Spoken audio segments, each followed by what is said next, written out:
Hello, Freaky Frighteners. You've got the Brewster here for the premiere episode of Brewster Vision Presents Mental Hell. And my first guest is someone very near and dear to me, someone who I join once a month on the Horrorcraft Podcast. My girl, Kylee Carr. How you doing? I'm doing good. How are you, Brew? I'm doing okay after I just totally botched that intro. But you know what? I'm not going to change it. I'm not going to go back and re-edit it because it's real and I think it's funny. Yeah, you shouldn't. You should keep it in there. Maybe you and Cass can do another spin-off, call it the Horrorcraft Pasta, and that'll be kind of like spooky recipes kind of thing. Yeah, maybe. Spooky pasta. So Horrorcraft pasta. Hey, I'm an idea giver. That's what I do, okay? I like pasta.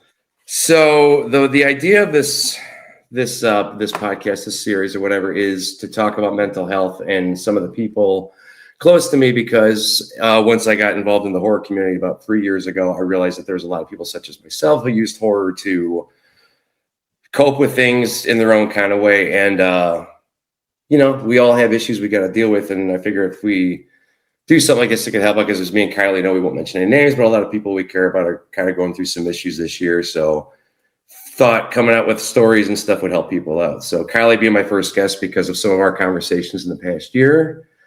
So we'll let her take the reins here and just, I don't know, how do you want to start? This is your hour, Kylee.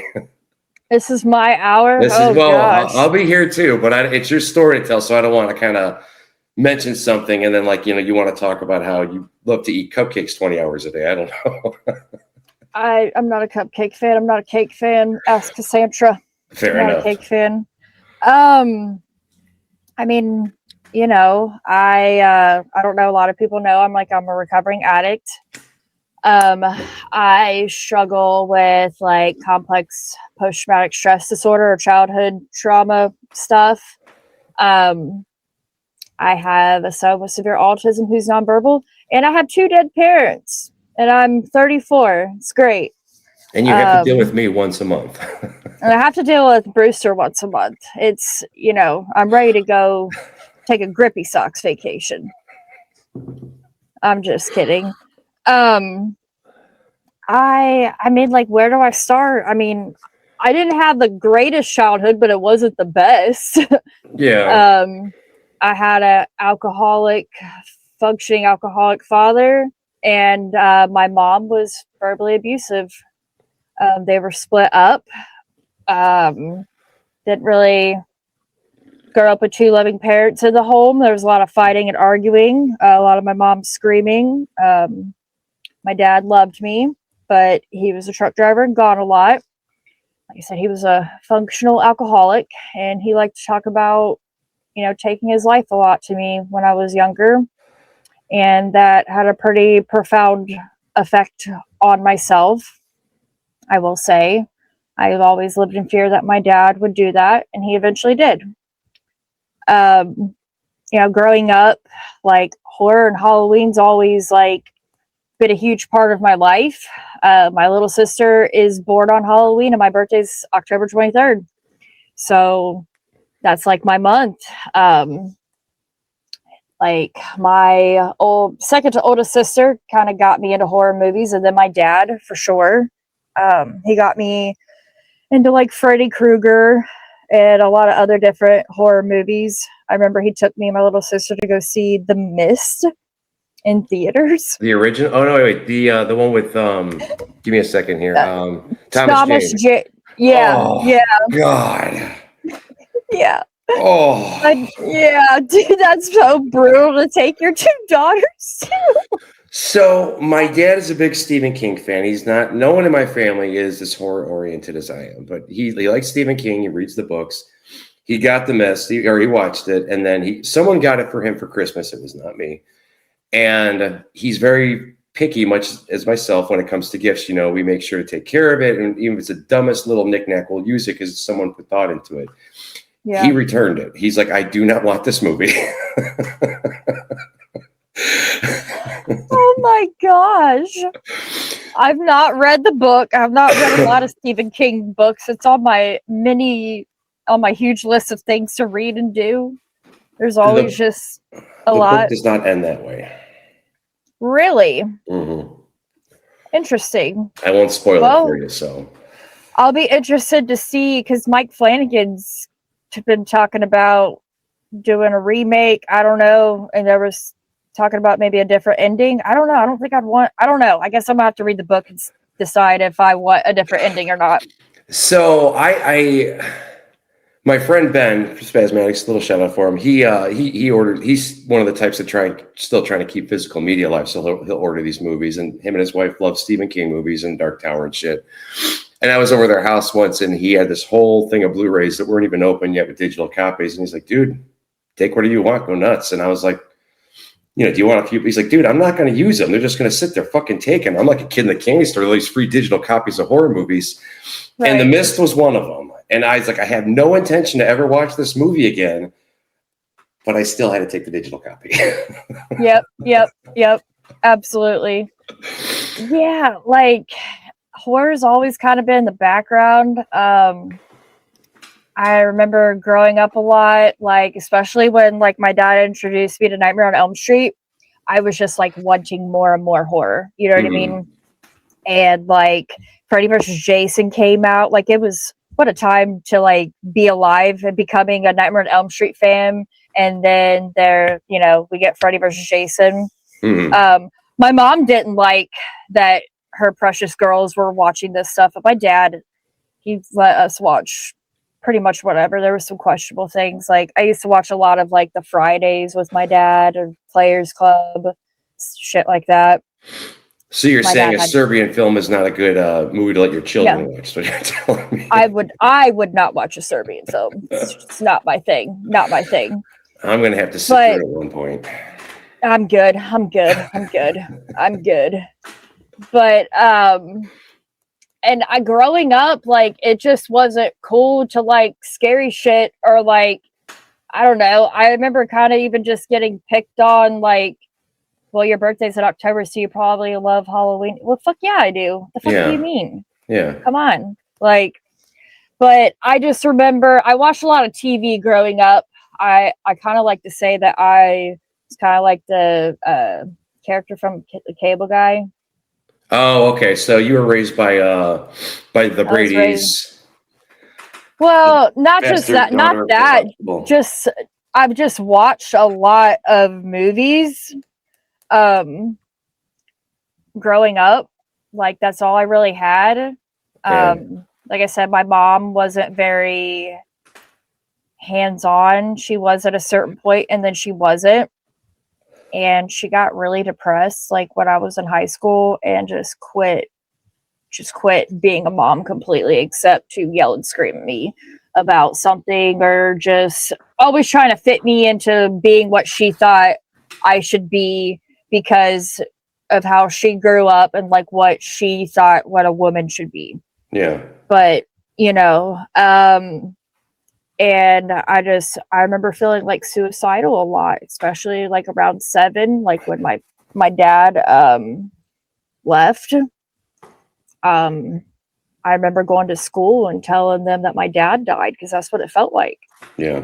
So, I used to self-harm, things like that. And then, the boys didn't really like me up until about 14, 15. And I got with this guy and, of course, lost my virginity at a very young age. But he broke my fucking heart. He was horrible. I think he's still horrible to this day. Just like a abusive, like, narcissist just would mind fuck you. Like, horrible. Oh, they're evil fucking creatures, man. I feel no sympathy for what happens to them. So fucking evil, dude. Like I said, I'm pretty sure he is still like that to this day. But I really quit giving a fuck. And I started smoking weed and drinking. And when that came into my life, it's like, where has this been the whole time? Mm-hmm. And then, that proceeded into kind of just other things. Like in high school, I was doing Xanax. That was my mom's. I was stealing them from her. Just really reckless, fucking stupid shit. And I even like did coke.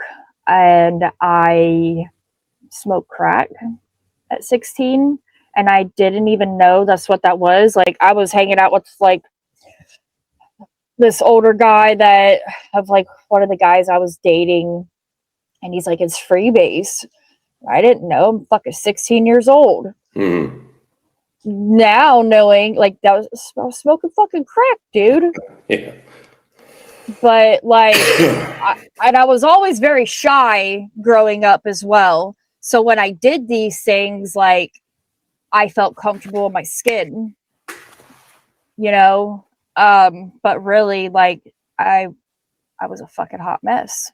Yeah. But you know, things were not great, you know, at home with the parents. Horror kind of started to dwindle a little bit. And then I got with another guy at 19, and that's who introduced me to heroin. Jesus. And then my life just kind of like became a horror movie in a sense. I'd been kind of sheltered my whole life. And so I was exposed to a lot of things that I thought were cool and just doing certain things. And it fucking wasn't. I had no idea where the hell heroin was going to take me at all. I didn't know that you could get sick from not having it. And my future, you know, while it looked promising, it eventually didn't look promising because I was headed down a very dark road. He went to prison. And even then, like, horror, I remember watching some horror movies, but I just didn't really care.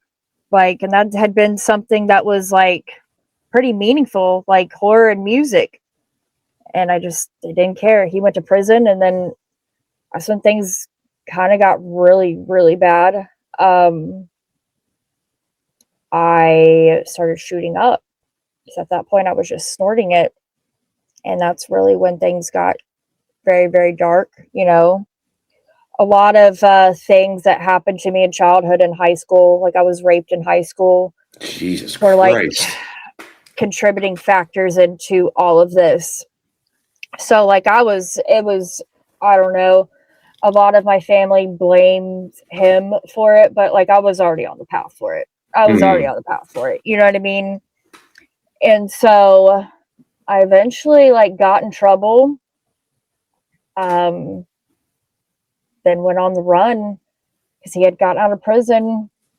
And that's more of really when my life came even more like a horror movie. I was homeless, sleeping outside, just like constantly looking over my shoulder, committing crimes and stealing, breaking in people's houses so I could not be sick and in withdrawal.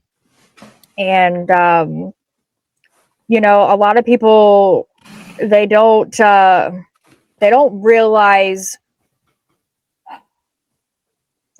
realize like the true grips of addiction, of just like wanting to not do something, but like having no choice but to do it. Mm-hmm. And just like the things that can happen to you when you're in the grips of addiction.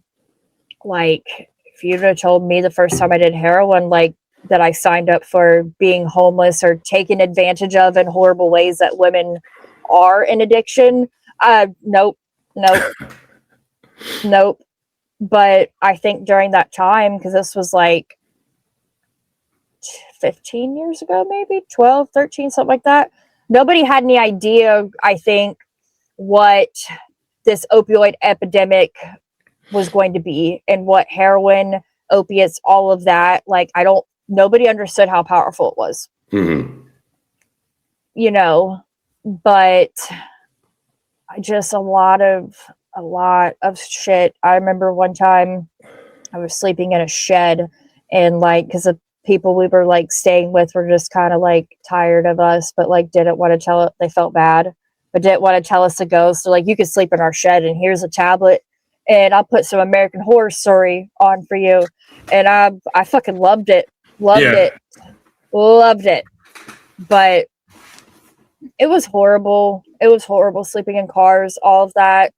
And yeah, those were the choices that I made. But eventually, you know, with addiction, your choice is taken. You know what I mean? Yeah. That first one, that's the choice. But after that, like, it's not a choice anymore. So I was ripping and running for a while. And now then, you hadn't gotten clean yet at this point. This was your first foray into this was this was the first, like, okay. yeah, this was really when, like, I was a piece of shit. Yeah. I was. Well, but, like we discussed, the first timers, for lack of a better term, nobody knows how their body's going to react to a certain kind of, you know, substance or, you know, vice or whatnot. So it's kind of, I got to choose my words very carefully in this one. You can have sympathy for them because we don't know. It's like the fact, if I took a sip of alcohol the first time and that's all I did 24/7, I didn't know my body was going to react to it that way. yeah. You know? And I was so young and naive, but I was just so broken inside. I was so broken inside. I never felt like anything was ever good enough. I never felt worthy. And then the avenues I looked for love in guys, I was completely obliterated. You know what I mean? And there was this one thing that loved me, even though I was a slave to it. Like, I've told people this before, like, doing a shot of heroin feels like the guitar breakdown and Smells Like Teen Spirit from Nirvana. Oh yeah. It fucking does. Like, that's exactly what the fuck it feels like. So you've got trauma, low self-worth, young and naive, and it's a recipe for a fucking disaster. So, but I eventually, like, I don't know, I've overdosed in those periods a couple of times. He went to prison again, and I went to the psych ward. And that's when a detective, when I got out, brought me down to interrogate me on some things, and said, all right, it's time to be getting clean.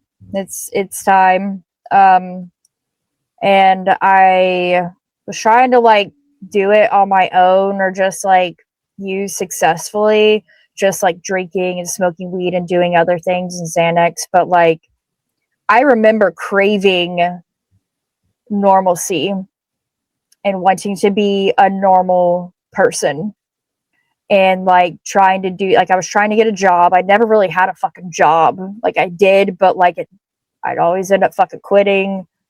You know, I robbed myself of a lot of opportunities and experiences because I started using incredibly young. Yeah. Which is something used to not bother me a whole lot. But as I would say, honestly, in the past year, it's been kind of bothering me a little bit. It's hard to swallow that kind of regret and, like, what you robbed yourself of because of the choices you made. And, like, I know, like, I'm 34, I'll be 35 this year. I know my life's not over. I know there's not a time limit. I didn't have the greatest parents to set me up for success in life exactly. Yeah. You know, but, and my parents, like, my mom was a big enabler. My dad didn't really, he was a drug and alcohol counselor in the Marine Corps. So, like, he understood some things. Like, he didn't really fuck with me. Like, he would be there if I was trying to get clean, or, like, if I needed clothes, he'd get me clothes, or, like, if I was hungry, he'd feed me. But, like, and my mom used to get really pissed, like, but there was, like, one time when I overdosed, she came in and threw a fucking can of Sprite in my face because she was so upset because she thought I was dead. Yeah. And I wasn't. And my dad wouldn't come see me, but he was just like, I couldn't see you like that. Having knowing people in your shoes or whatever, walking away is probably one of the hardest parts for us to do. It is, but like it was, my dad really treated me how everyone around me should, as far as my family goes, should have treated me. Yeah. Because like I was trying to be clean, it wasn't working out. Started just doing heroin again. At that time, that's when fentanyl was first hitting the streets, and I overdosed. And something told me, like, I had set out like being sick for like a few days, and I remember like laying in bed watching movies, and I would watch fucking Pulp Fiction and American Gangster. Oh, Jesus Christ. God awful. God awful. God awful. And so I decided, like, well, we're gonna go get high. Fuck this. Yeah. And the scene in Pulp Fiction didn't tell you that was a bad idea. I had never seen it until that point. I had never seen it to that point. Yeah. So I'm like, this fucking sucks. But I had gotten some shit, and like, I don't know, something fucking told me that I was going to overdose. And I told them, don't call the ambulance, don't call my fucking mom, nothing. And I did. I fell out and I bashed the side of my eye. I got a scar on like the side of a bathroom. They were all freaking out. They threw me in a shower, smacking me. I finally came to, and because I think at that time I had a warrant. I'm pretty sure I had a warrant. And so they called the ambulance, and I'm like, why the fuck did you do that? And I went and hid like in a cabinet because I was skin and bones. Mm. And like the ambulance came, and they're like, sorry, no one's here. No one needs medical assistance. And that day was just definitely probably the highest I'd ever been. And I wasn't scared. That was like the biggest thing. Like, I remember watching horror movies growing up and like being scared, but I had no fear, no regard for my life, and that I could just be here and gone in 2 seconds. But yeah, I eventually went to go check in with my probation officer, and I overdosed in her office. Oh, Jesus Christ, dude. Yeah, that was really fucking stupid. But one of the biggest blessings that had ever happened, because I woke up handcuffed to a hospital bed, and there was a sheriff and my probation officer, and she's like, you're going to jail. And I was upset, but I'm also kind of like, I've skated by for about 4 years of doing this. I'm surprised it hasn't happened sooner. Right. So I go to jail. You could clearly tell, like, I am sticking out like a sore thumb. Yeah. Okay. I'm not, I am not, I'm just not, I'm not saying I'm better than, but like people used to say, like, you don't look like somebody that like would do heroin. And I'm like, well, I fucking am. I used to get really offended. I've always been the weird, kind of quiet, angry girl. I didn't really have a lot of like set like group of friends, even in high school, except party people really, but I was kind of friends with everybody to an extent. Maybe not always the popular people.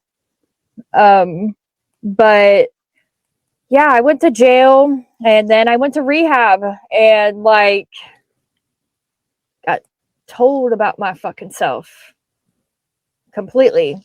But it was the greatest thing that ever happened, especially because while I was in there, like on Saturday nights, like we could go to, they had like a bunch of DVDs you could go rent out and stuff or whatever, take back to your house and watch. And I didn't really watch any horror movies. I did watch Twilight, but that kind of got, don't look at me like that. I had never seen Twilight up until that point.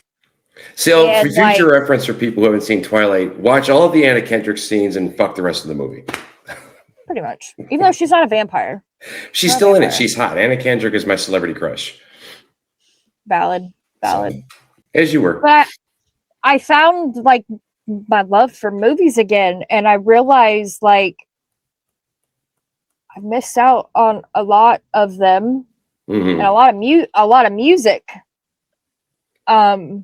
In this period of time of me, doing drugs and fucking being a menace to society. I wasn't that bad of a menace to society. There are worse fucking people. Okay. Yeah. But I was not great. But I was like, this is cool. And like seeing Twilight, it's not, I always hated Twilight because like vampires are not supposed to sparkle in sunlight. Like my vampires were Interview with the Vampire with like Brad Pitt, Tom Cruise. That honestly is probably the very first horror movie I ever watched. And that was with my dad. So, but I'm like, ooh, vampires, horror movies. So, I get out, I get probation or like in treatment of low conviction. Like you complete probation, you will have a felony. You're going to sober living. But through all of this, the person that was there for me the most was my dad and my little sister. I went to jail and I got a letter from him and I bawled my eyes out. Yeah. And he was there. He was there. He came to my rehab graduation. He was, well, a dick at times. He was very supportive, even if I wasn't doing things the way he wanted me to do them. Yeah. But I get the sober living and I'm like, this is, I don't know. I've never been to anything like this. I'm doing outpatient and everything. And I start watching TV. I start watching movies. What did I do? Well, I eventually got pregnant with Zane in sober living while living there, not actually in there, with his dad, Dustin. And I went through just kind of a lot with him because he's a chronic relapser. And that was very difficult. I had a miscarriage like a year before the first time I got clean. I was using, and the guy I was with, he wasn't really the greatest, and we fist fought a lot, just DV type stuff. But I remember it was really a very traumatic experience. I didn't think I could have kids or that I wanted kids. And I was using, so I just didn't really quite believe it. But I lost that baby and I had to have a procedure. And about a week later, I started throwing up violently. Like they didn't get everything out. So I had to go back to the hospital. And they were horrible to me. She was just like, I don't know why you're crying. You have every single drug in your system. You're not fit to be a mother, pretty much. Yeah. But so when I got pregnant with Zane, I was scared.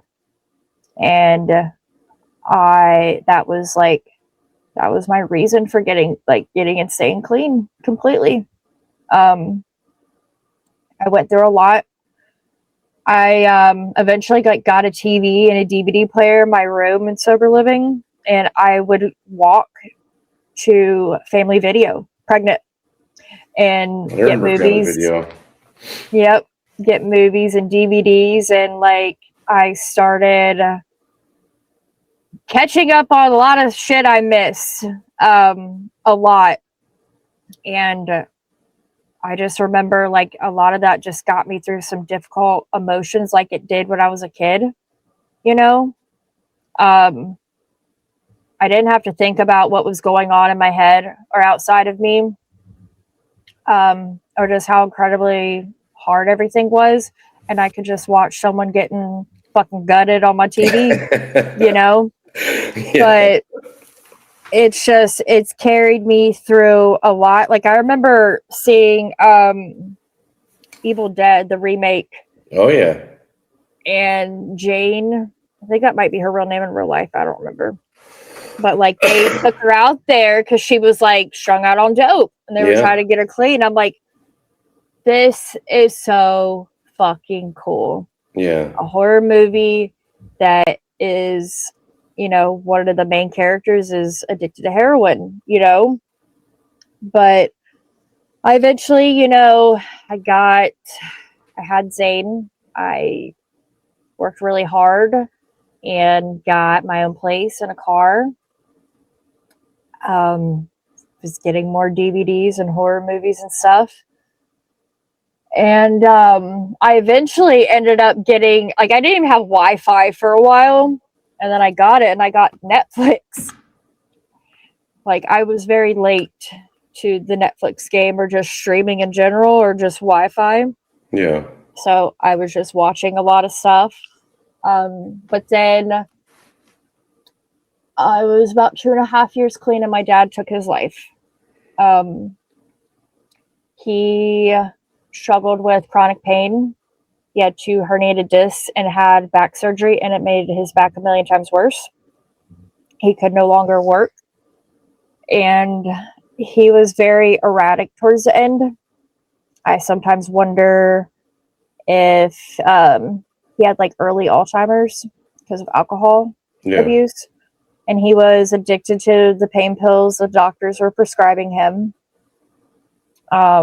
But if that felt like a fucking horror movie, I will never forget waking up at 2:00 in the morning, the police banging on my door, and I was terrified because I thought, what did I do? Because I was still on probation at the time. I'm like, did I do something?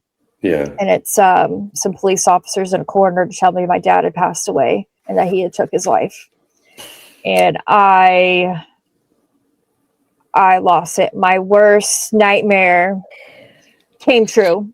Yeah. My dad was my more stable parent as far as it comes to my mom and my dad.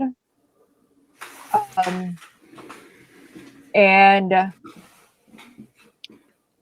I don't know. I cry a lot because I lost him at 26, 27, something like that. And there's kids out here that lose their parents and are way younger. Mm-hmm. But it's incredibly hard when it's your dad. That's who you go to when things are wrong, Yeah. And when you have a kid and not having a grandparent.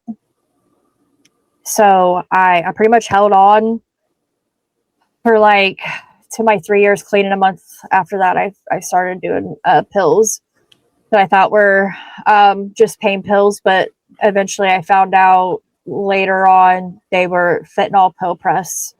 And this was more of the interactions of fentanyl that I really had. Even in that time of being in recovery, I lost quite a few friends. A couple, one, she lived in sober living with me and she overdosed, and going to her funeral, that was the first almost experience with death I had, and it was horrible. I lost a good friend of mine, Craig. He died of an overdose. And I lost a sponsee. I was a sponsor. I was heavy in a Narcotics Anonymous 12-step program. I lost a sponsee. She overdosed and died. That was a little bit of time after I lost my dad. So it was just why the fuck am I doing this? Yeah. And I quit watching TV and horror movies and started right back at it. That came to a head. I got clean for about 60 days, and I was struggling so hard in the grief of losing my dad. I just didn't know what the fuck to do. I just know I didn't want to feel this anymore. And nothing that I had learned was working. Nothing that I was doing, nothing that I liked doing was fucking working. So I started messing up again, and I started doing fentanyl and crack. And that was that my life went down the fucking toilet drastically quickly. And I didn't have Zane in my possession at the time. My sisters were taking care of him, which was for the best. And I just remember hiding. Like, I just felt like a low-life piece of fucking shit. I'm sitting in a fucking trap house when I got a kid. Yeah. And I can't get up off this fucking floor.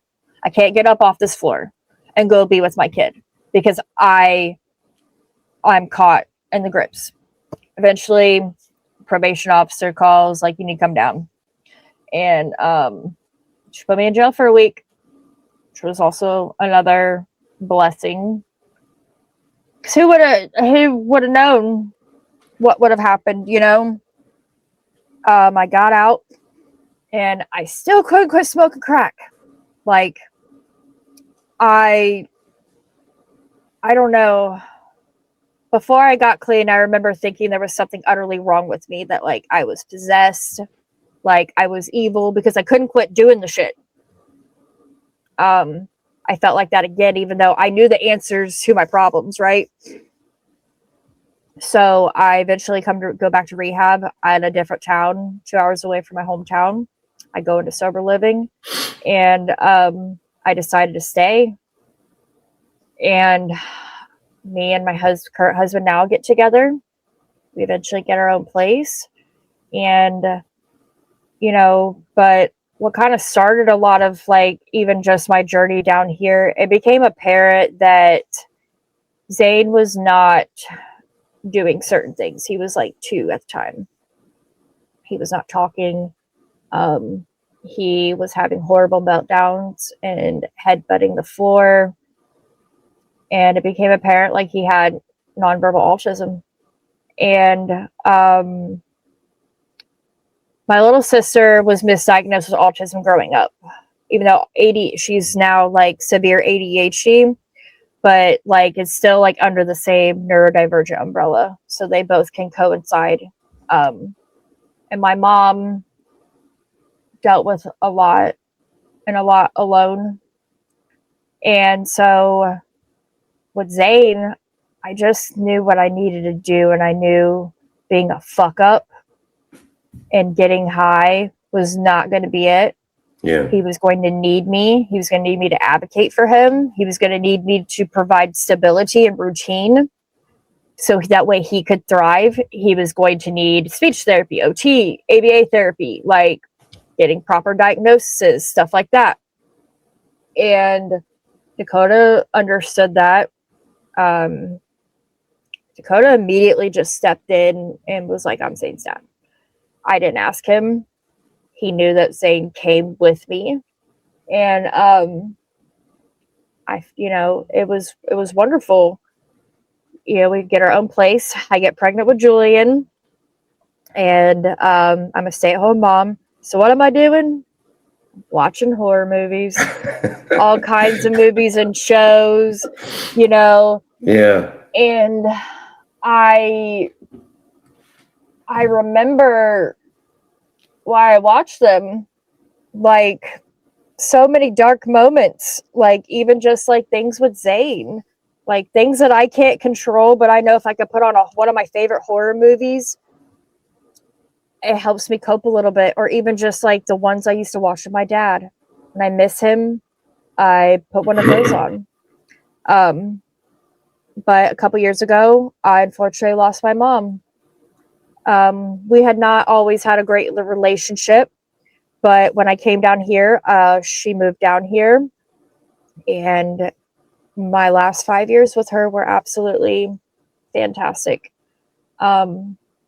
She finally started to accept the horror-loving, spooky, wearing all black, not liking to be super, super girly.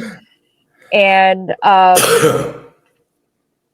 she did. Like, she bought me this, like, really cheesy Freddy Krueger costume from Walgreens. She was supportive about it growing up. Like, Christmas presents, like, she would buy Nightmare on Elm Street DVDs on eBay. She was an eBay queen. But it was very sudden. And another just incredibly difficult thing. They say she died of natural causes. She had just had surgery, and we actually were fighting at the time, not really on the greatest of terms. And she just said mean and hurtful shit like she always did. Yeah. But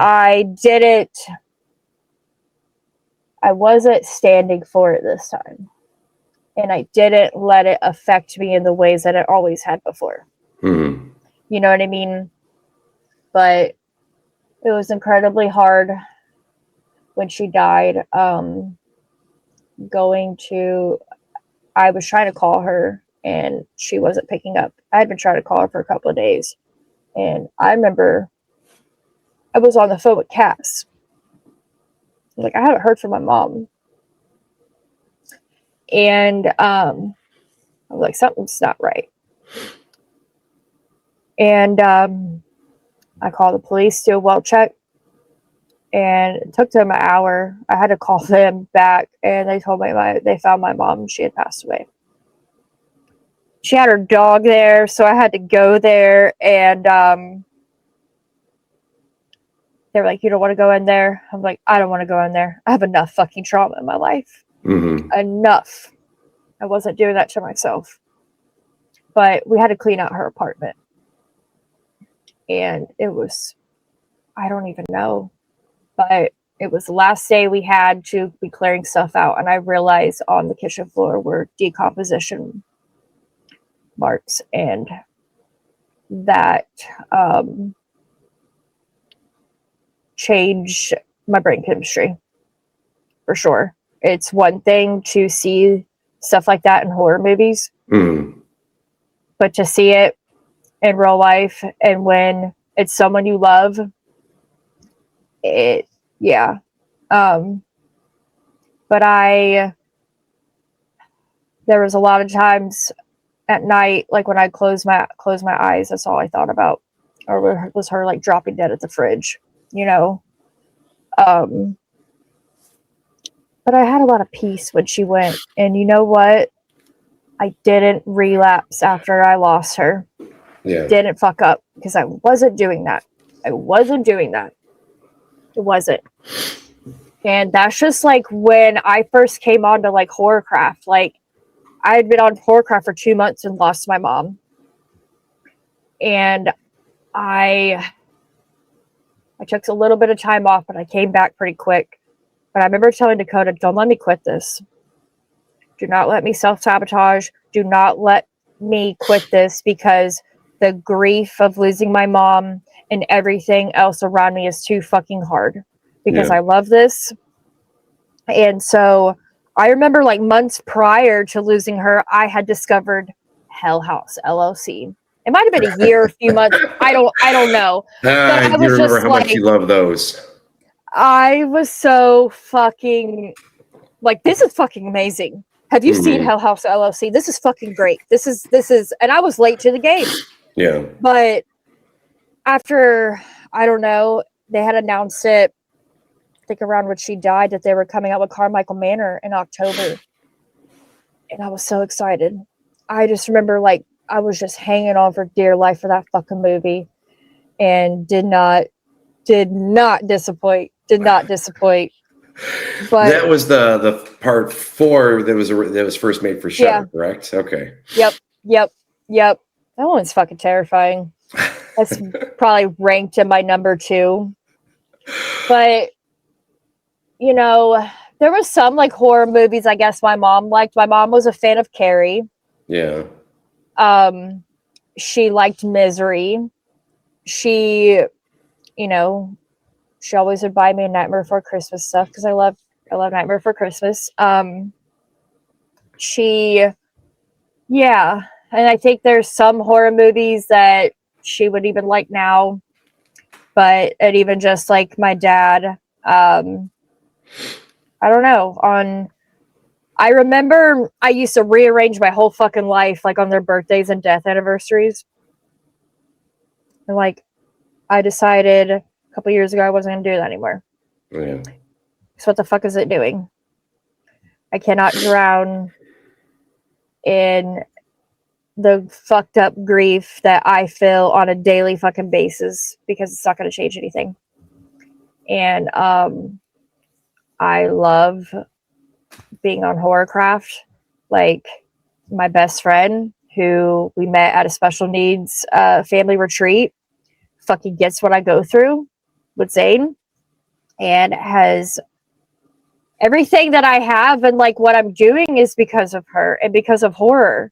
Like, I have found an identity outside of being like piece of shit junkie Kylee. People don't see me like that. I don't think that nickname's going to stick over here. We'll try and think of something else for you. I'm more than an addict. And like, it's crazy just some of the opportunities that have come about. Like, last year for September, like getting to talk to like cast and crew from Hell House, having them on the podcast. Yeah. And I reached out to them, which was something I would not have done like when I first came on to Horrorcraft. Like, what are you fucking talking about? No. Yeah. But just like, and I do sometimes struggle with certain, like, just certain opportunities. Like, am I even fucking worthy of this shit? Like, am I for real? Like, I'm just a mom. Yeah. In Southern Ohio. Like, I got a real shitty past and a lot of trauma and a lot of fucking fucked up dead parent jokes. But I am. And I think while, like, I think I surprise people a lot when I talk about horror, and I'm not talking about like mental health and recovery, but like, I don't know, Narcotics Anonymous can be a very toxic environment, and it's not what I want to be a part of. My dad always used to tell me, like, you got to move on from that stuff. Like, you're more, like, you're more than that. And I finally understood what he was saying. And when I meet people, hi, my name's Kylee and I'm an addict. Yeah. Hi, my name's Kylee. I'm co-host of the Horrorcraft Podcast. Yeah. I'm that weird girl, Kylee. I'm a wife. I'm a mom. Stuff like that. And I don't know, just when I'm sad about them, I put on a movie they loved. There's certain ones that, like, my dad would have fucking loved Sinners. My dad was definitely like a Universal Monsters kind of guy, I think. He loved vampires, werewolves, Frankenstein. But I think he would have absolutely loved Sinners.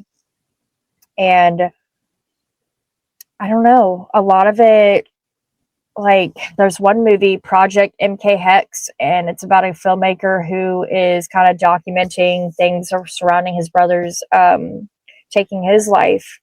And it's a good fucking movie. Yeah. And I really identified with that, like, trying to figure out the whys. Why did they do that? Why did my dad do what he did? So it's just stuff like that. Like, horror can be, it's more than just blood and guts, man. Horror can be healing. It can help you work through trauma. It can help, with like super traumatic experiences. Watching certain horror movies in like a controlled environment is very therapeutic. Yeah. Like, I love a good slasher, but like, I do like horror movies with meaning. It's, yeah.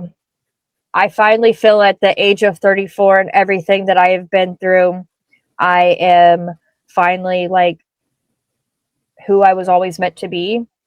Like, teenage younger Kylee would think I'm so fucking cool. So fucking cool.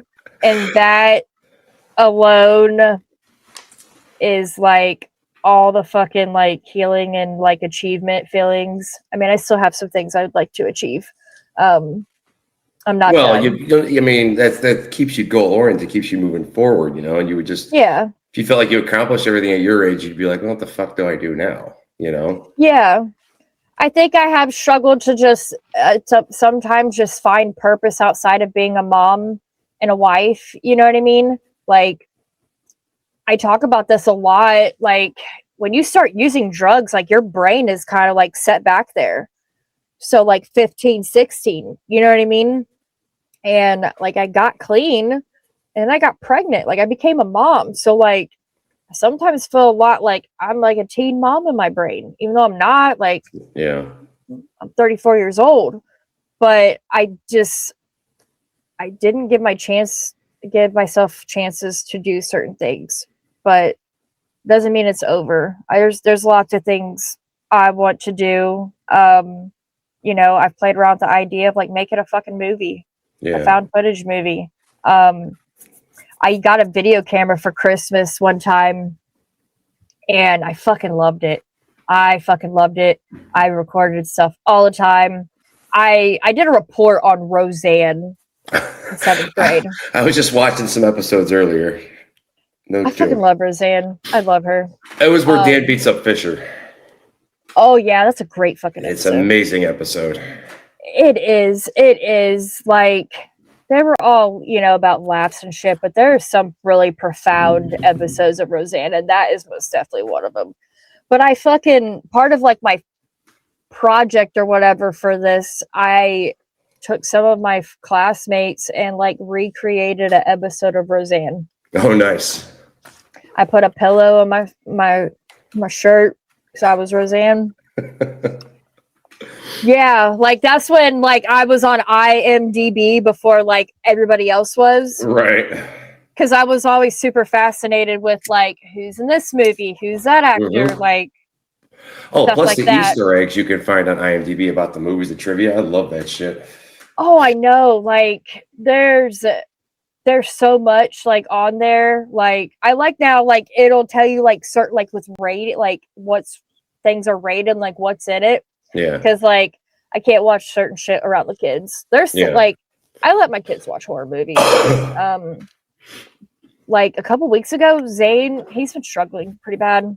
Yeah. He's 10, so I think we're getting into some hormonal territory. But he was having a really bad meltdown, and he's a big guy.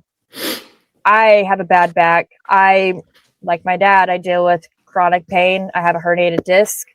I have degenerative disc disease, fibromyalgia. I've got some mild neuropathy in my feet. It's fucking bullshit. I deal with, especially, I don't know, winter time's always hard, and I'm like, I'm not gonna let it be bullshit. Yeah. And pain's kind of a trigger. You know, I can't take pain medicine like other people can. Yeah. First of all, it doesn't work, really, honestly. But it reminds me of my dad.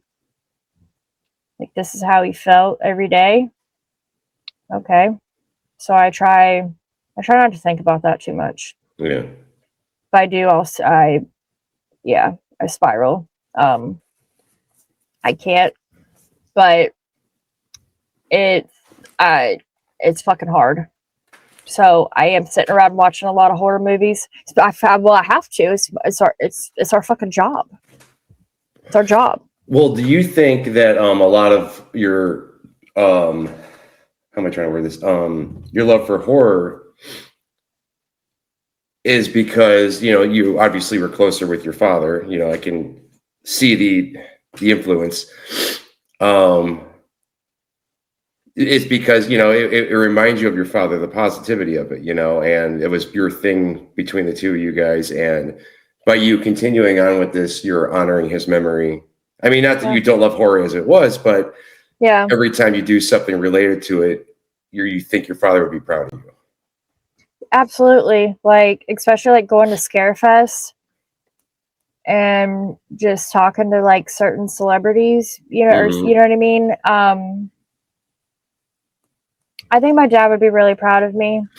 I know he would. I think he would let me on the podcast because my dad was a huge like talk radio, like Howard Stern fan.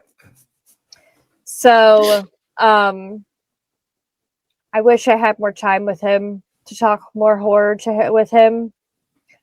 That's hard. I think there's a lot, like, a lot of Cass's tastes in horror movies. It reminds me of my dad a lot. Yeah. There's a lot of qualities I see in Cass that remind me of the good parts in both my parents. And she's just a fucking badass friend. I've had decent friends in life, in recovery. Like, I have some of my best friends back home, but she's the first real friend I've had outside of addiction and recovery that hasn't fucked me over. You know, it took me a long time, I think, to even really trust Cass, because I have been burnt by people so fucking much. But Cass has never judged me for my past. She's a good fucking person, and I love her. God damn it, Brewster. I wasn't crying earlier either. I had something in yes, you were. Yeah. Sweet. No. I don't know. I think maybe this doing this episode with you comes at a good time. I haven't talked about a lot of this stuff. Like, I've given like leads at like meetings and shit, but I like this a whole lot better because I get to talk about horror movies and how it's helped me heal. Well, I appreciate the hell out of you having the balls to come on here and do this. You know what I mean? It takes a lot of fucking, and I'm not just pandering to you because we're friends or whatever. It's to do this shit on air. You know, it does, but like, and you know, I do get worried about people from my past coming in the comment section, like, she used to do this, or like, you know. Well, if they're watching, they're about to comment, fuck you. All right. Yeah. You're gonna fuck with her, you're gonna fuck with me. Yeah. I mean, I do worry about that sometimes. But like, I'm an open book. There are worse, trust me, there are worse fucking addicts that I know out there than I was. I was just a broke, lost little girl. I really was. Even like, just with law enforcement, they, like, my probation officer that I've had, judges, like, they've seen that. Like, she's not the type to be doing this. Like, she needs help. Yeah. And I don't know. I hope this, like, people who aren't exactly horror fans maybe will see this and maybe question why a horror fan is a horror fan. Because there's just so many people in the horror community that struggle with so many different things, mental health wise, that you wouldn't have any real idea about unless you talk to them. And I think it's like, I love what you're doing. I love your humor, Brewster, but I love this more. It's 50-50. Everyone seems to appreciate it, but there are others who are kind of like, it strays from my usual. And of course I have mental health. Look at my fucking sense of humor. You know, it strays from that, but I always just tell them, like, it's still horror related. The whole point of everything I do, you know, it's still horror related. And if I can help some people out, do it. Because that's what part of the reason I do what I do is, you know, give people some giggles and take them away. You know, as you know, I stay out of current events and politics, you know, so they come over to the Brewsterverse and just kind of get some giggles and forget about it. So if I can continue to help people and get their mind off of things or whatever, then it still counts as what I'm doing. It's not like we're not talking horror movies here, you know? Yeah, but I think, I don't know. I do think, I'm just going to call it out. I do think your humor sometimes is a front.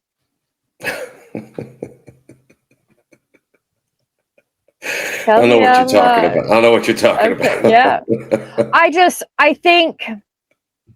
I think you doing this, you're being vulnerable, and it's just showing a side of you that I think more people need to see. Like, yeah, we could laugh and joke and like laugh about the most fucked up things. Like, I'm all for the dark humor. I have 2 dead parents. Like, oh, you don't want to see my group I threaten them. I threaten all the time. I'm going to pull out the Ouija board and call them because I got some fucking words for Susan and Rick. But I just think, I think people, even when you're doing this type of stuff, like, when you try to do something different and people are like, well, that's not what you usually do. Well, we're allowed to do things differently and things that we want to do. Yeah. Like, we're allowed to not be funny all the time. Like, it's okay not to be okay. And I think, especially right now with the way this fucking world is, and winter's hard. Winter is fucking hard. It's fucking great. I told you our talk this week about the slip up I had, which there's nothing serious. People don't worry about it. It's between me and Kylie. Was essentially because this year has been Groundhog Day, and I was just like, I need something fucking different. Even if this, it's just it was the same old fucking thing over and over and over again. And there's a reason the premise for Groundhog Day is what it is, because that's January and February. It's nothing new. Exactly. It fucking sucks. Like, I am just I'm fucking tired of winter. I had so much optimism for winter. Like, it's been 9 years, January 9th, since I lost my dad. Yeah. That's so crazy to think about. And I'm like, I'm not gonna be sad. Like, I'm just gonna keep doing what I'm doing. Yeah. Keep doing the horror stuff, keep working, keep fucking sharpening my editing skills. Just different, things we're doing on Horrorcraft. Yeah. But I got hit with all this fucking snow, and my kids literally, I think they were home for a goddamn month, Brewster. And like, Zane really struggles when there's not school, being out of routine. And then we were also on hold with his ABA therapy because of fuck ass insurance. So like, his whole world was just kind of, and then he likes to go outside. Like, the kid was outside all fucking day today. I have to like always kind of go out there and check because he likes to get into the creek, which the creek is not very high, but I don't want him in there. Especially because summertime, there's going to be snakes in there. We're going to have to get like some kind of little fence. But, with this snow and this extreme cold, like, you can't go outside. And like, trying to reason with a nonverbal child who is 4'8", 122 pounds. Yeah. Like, and just I'm dealing with a lot of pain. I'm in physical therapy. I'm getting injections. Like, I'm a human fucking voodoo doll at this fucking point. So many fucking doctor's appointments, and like, I don't like leaving my house, Brewster. Like, I'm not I hate it. I hate it. I live out in a holler in Lucasville, and it's fairly secluded, okay? Yeah. Like, I live out in the country, and I like it that way. Like, one day when we buy a piece of land, I want to be further in the fucking woods. Right. I want to be, even though these woods around here scare the shit out of me. You hear me?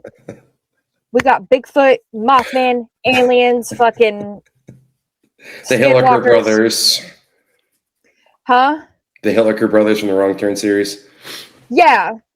I'm not that far away from that shit. There was one time, they have this thing in Portsmouth called River Days, and it was like, I had been down here for a couple months. So did Dakota. And we went to it. It's down by like the Ohio River. Like, they have murals or whatever.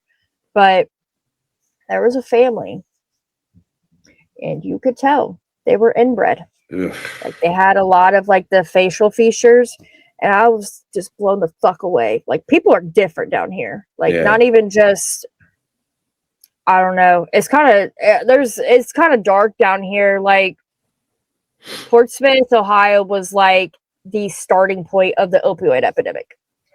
You have Highway 23 that leads down to Florida, where like there was all those like pill mills, and there were some up here. Like, the place I go to therapy was like a pill mill's doctor's office, and they raided the place, and he got indicted. We have a friend who just lost his job. It was one of the doctor's mansions. They turned it into a treatment center. Oh, and Jesus. They shut it down. Like, yeah, addiction is so rampant down here, but so are treatment centers. So it's I'm grateful for it, but it's a lot. But there's just a lot of just dark stuff within law enforcement. There was a lawyer charged with human trafficking. Oh, Jesus Christ. And then he died a month before trial. And I used to joke, like, Mike Moran didn't kill himself. Well, him and Scioto County and Ross County were in the Epstein files. Oh, that's a current event even I know about. Jesus Christ.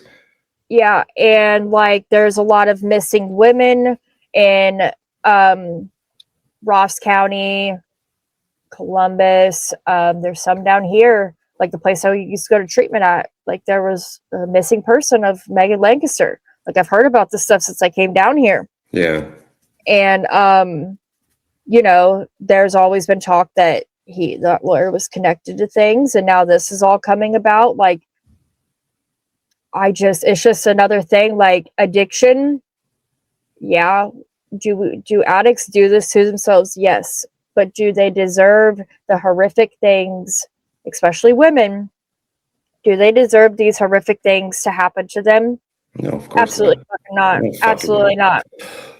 Like, and I sometimes like, how did I make it out alive? Well, it's because I was meant for bigger and better things, I guess, but I don't know. I do encourage people maybe not hate on the next addict you see, because you don't know what they've been through, to getting up to that point, to deciding that putting a needle in their arm or a pipe to their mouth was a great idea, because it doesn't happen. Oh, I'm going to wake up. I woke up today. I'm going to go shoot some heroin. I'm going to go smoke some crack. I'm going to go do some meth. I'm going to go rob my grandma for her Xanax. You know what I mean? Yeah.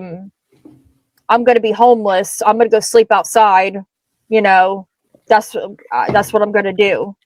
So even though it's frustrating, like when people relapse, I struggle with it. When I see That's why I was hesitant to ask you to come on here, because I didn't want it triggering anything and having you, and then me being the cause of that. You know what I mean? Oh, no.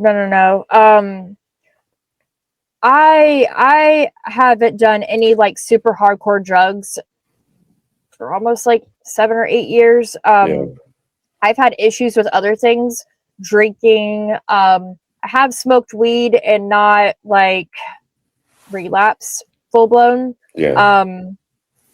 Abusing certain pills, but not full blown or whatever. But I don't do anything now, and I like it that way. Like I've had to take narcotics. Yeah, like I've had to take for my injections, they get, because it's it's in my back, like they have to be really careful, so they kind of like will sedate you, or like they gave me a Xanax and it was in the pill, and I hadn't taken anything Xanax in years, and I did, and it was extremely triggering. Like I've taken narcotics, being in recovery. It's not really, a lot triggering. I think a lot of people in recovery do struggle with like, well, I deserve to be in pain. Well, no, you don't. Like, you're human. Like, and there's a way to do this. You know what I mean? But having to take a Xanax pill so I could be calm for them to put needles in my back, that was triggering. Triggering. Sure. And I hated how I was feeling all day after.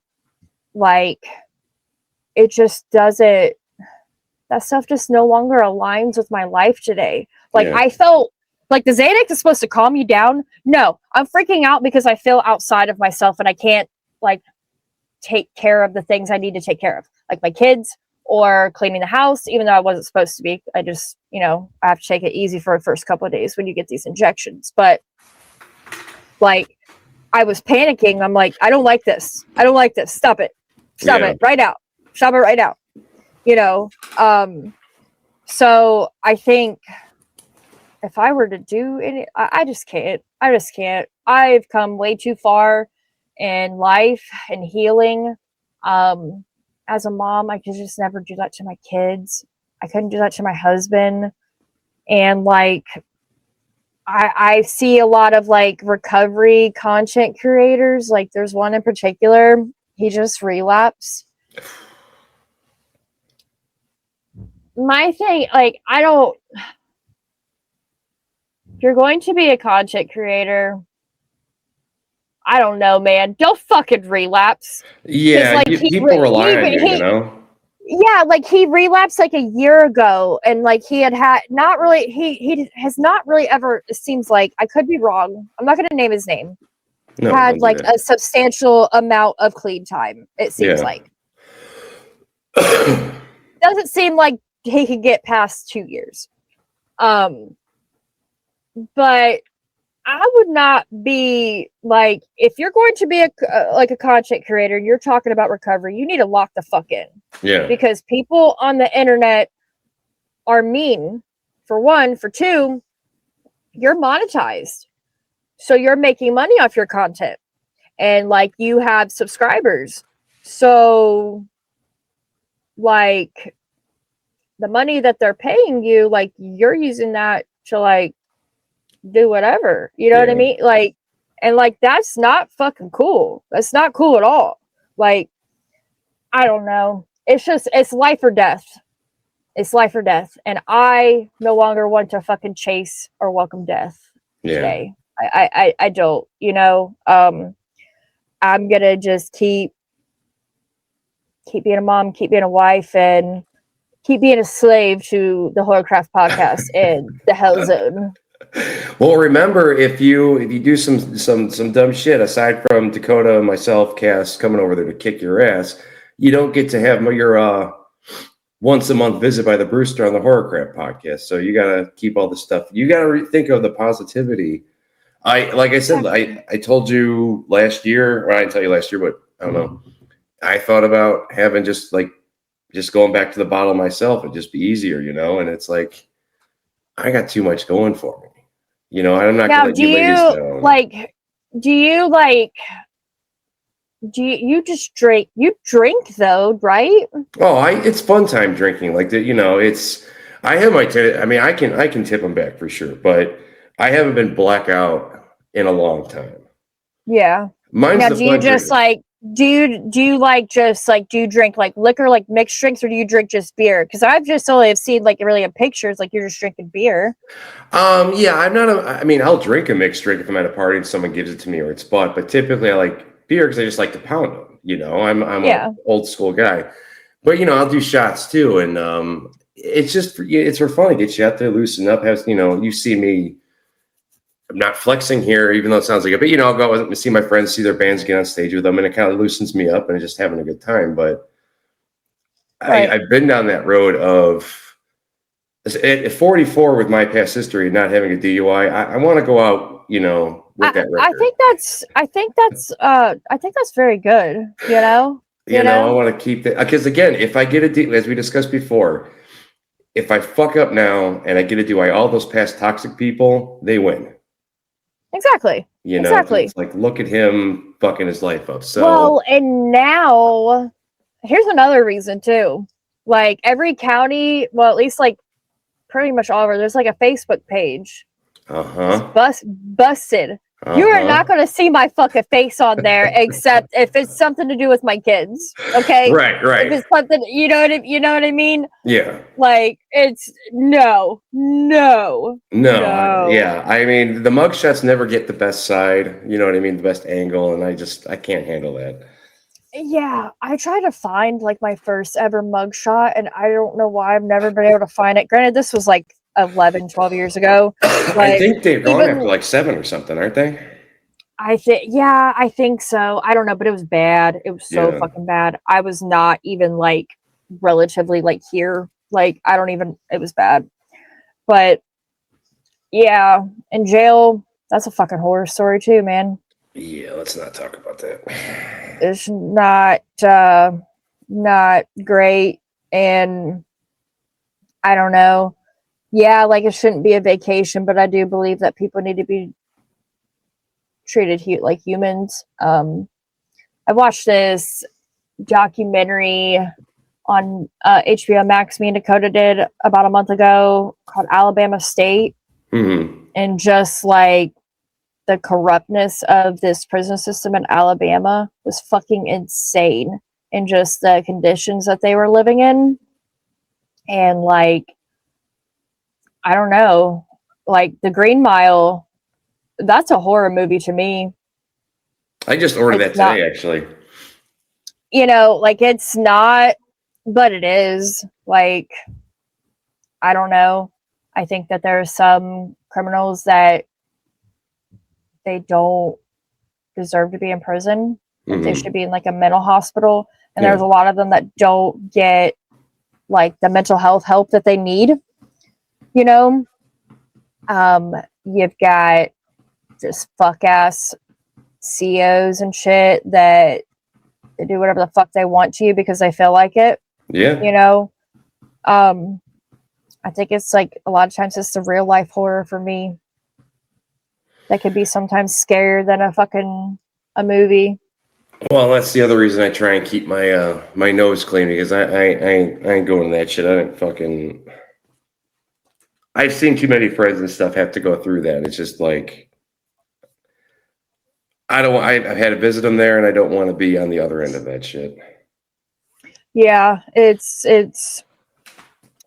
not fun, not great. It's bad. I don't tip 0 out of 10 recommend. But for me, like it had to happen because I've only been twice and for fairly short stays. The first time was like 3 weeks and the second time was like a week. It's what I needed. I needed a fucking timeout. Well, I was acting like a fucking, a badass kid, and yeah, it saved my life. Well, a lot of these things that happen to us, a lot of the reading I've been doing the past months in my healing journey, is that stuff like that kind of makes you who you are, and whatever you do with it is up to you. You could choose to talk to other people about it and try and tell them your story as you're doing and trying to like, this is what can fucking happen, if you fuck around and find out. And hopefully at least, a couple people will hear it and be like, okay, well, this person can get through that and my story's not as bad as theirs. Because a lot of times I've heard from some of these people is, it's too late. And it's like, dude, it's never too late. Yeah, with that fucking mentality, I'm sorry, I don't mean to offend, like what we talked about, but if that's your mentality, that's a fucking cop out. I'm sorry. Yep, it is. It's it pisses that me the fuck off. Poor me. Look what I've done. Not really wanting to take true accountability and like getting into the solutions of your bullshit. Right. And it's just an excuse to like keep using, and like it's fucking life or death. Like, do you want to live or do you want to fucking die? Which one? Because those are like, did we say in the rooms, these three things are always the same: jails, institutions, and death. But like today in 2026, it's more so death than fucking anything, because I've seen today in where I live in Portsmouth, 2 different people have overdosed and died today in Portsmouth. Yeah. Like there was this one chick last week, and my friend Nikki, she just celebrated 3 years clean. Her boyfriend Patrick, who was my husband's best friend and also our dog Ryder, was his dad. He relapsed. He was struggling really bad. It was wintertime. Like him and my husband used to go ride motorcycles, and like he was very depressed, and it was wintertime, and he decided to fuck up. And his drug of choice was meth. And he worked at a treatment center, and he talked Nikki into using meth. Wasn't her thing. Fentanyl, heroin was. And he got her some, and they did it. and he was acting kind of funny. They went to sleep, and she woke up, and he was gone. And come to find out, Patrick was like deathly allergic to fentanyl. Yeah. That's why he didn't do it. And it was horrible. It was horrible watching. Because me and her really weren't super close at the time because I was very closed off to people and making new friends. But when that happened, I just like, get over here. And that's like been one of my best friends ever since. She gets me like Cass gets me. She loves cats. And watching her go, like, I can't imagine waking up and finding the love of my life dead. But it's just, you just never know when it could be your last time. You really don't. I've had to walk away from people for that reason, because if I got the news after a period of time, and it's going to hurt for sure, but it's better than, all right, I'll talk to you later. I'll talk to you tomorrow. And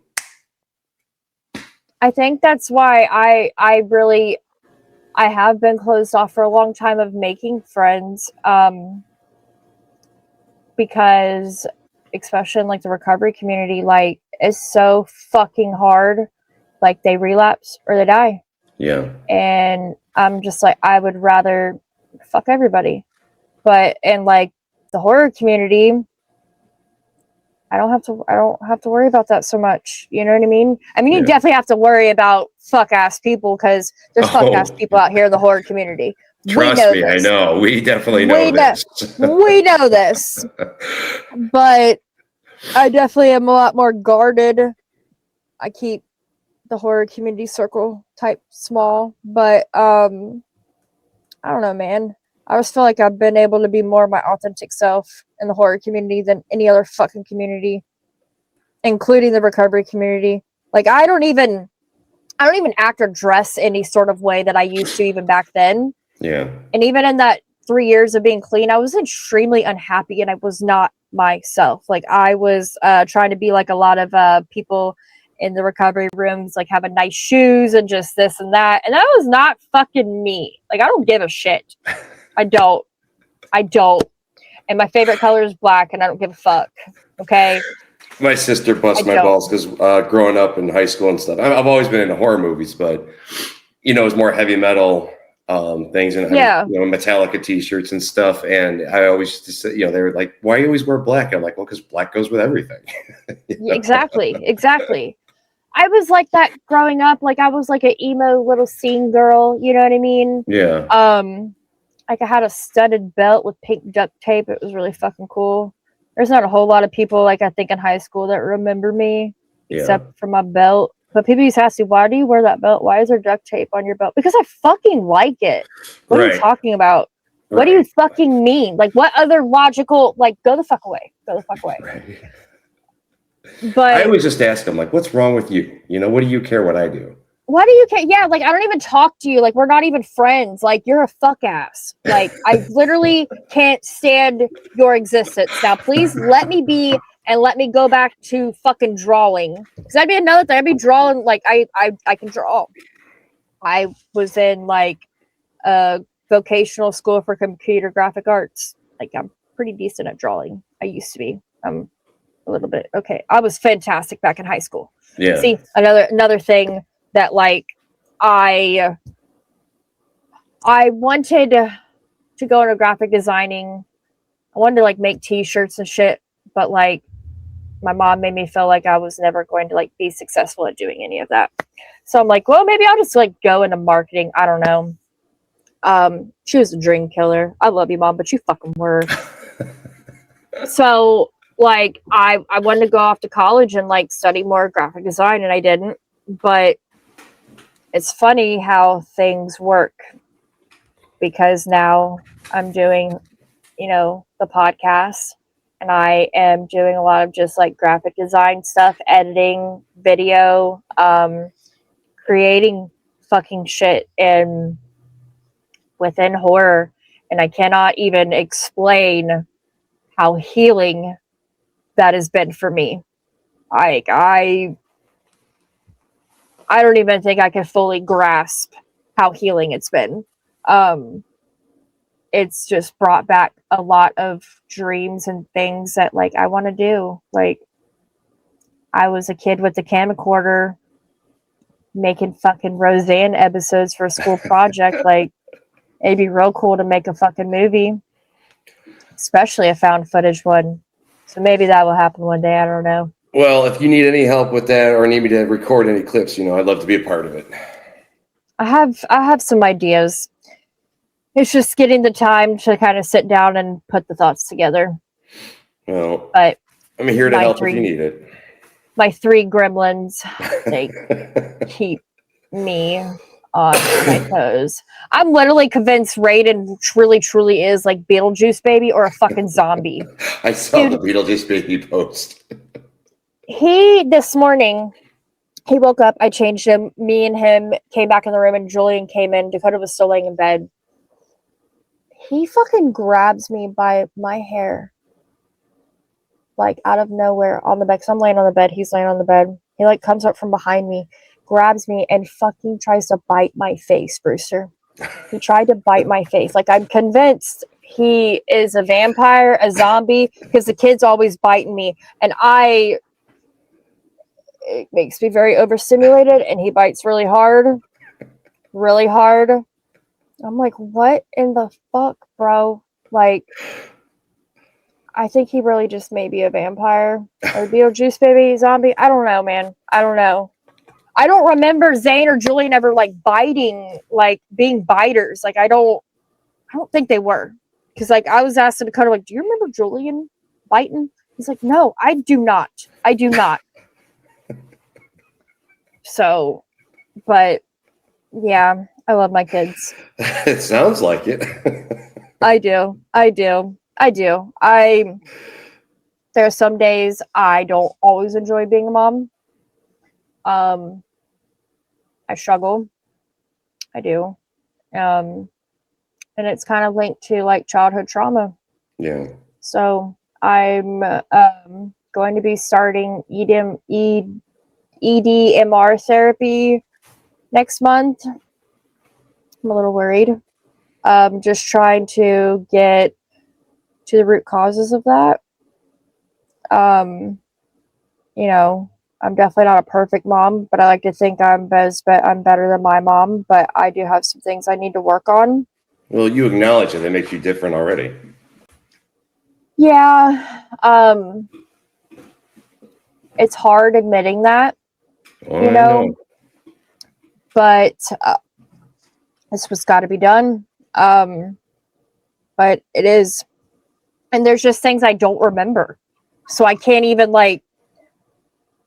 connect the dots for it. You know what I mean? Yeah. And I think not being able to remember shit because of trauma is extremely terrifying to me. Like, I don't like it. I don't like it. But yeah, we're a work in progress like always. I accepted 11, 12 years ago that I'm always going to have to be on medication and be in therapy. And especially with having 2 dead parents and a child with severe autism.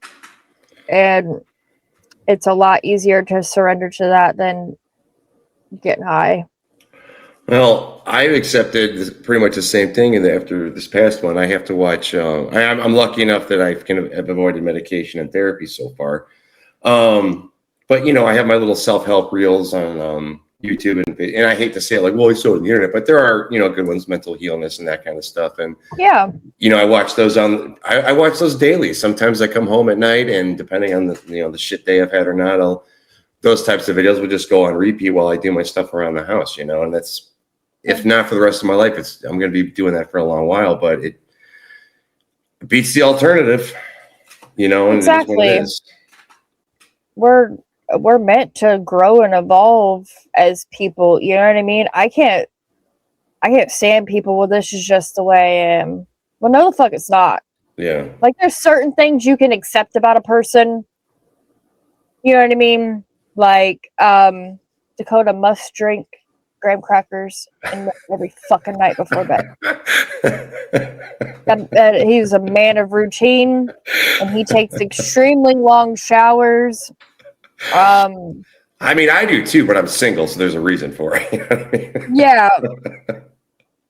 It doesn't. There are other things that he does that drives me fucking just.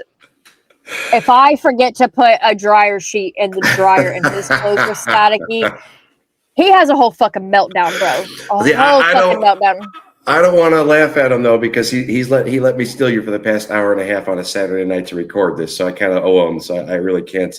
You do. Let you throw him under the bus too much. Well, I'll let you get. We'll cut this soon so that you can go spend some time with him. But actually, I do want to thank him. I'll message him too. But thank him for me for letting me steal you for the night. And of course, I mean, unless there's anything else you want to go into, I feel like I just cut you off there. No, I'm good. I spelled my heart out for you.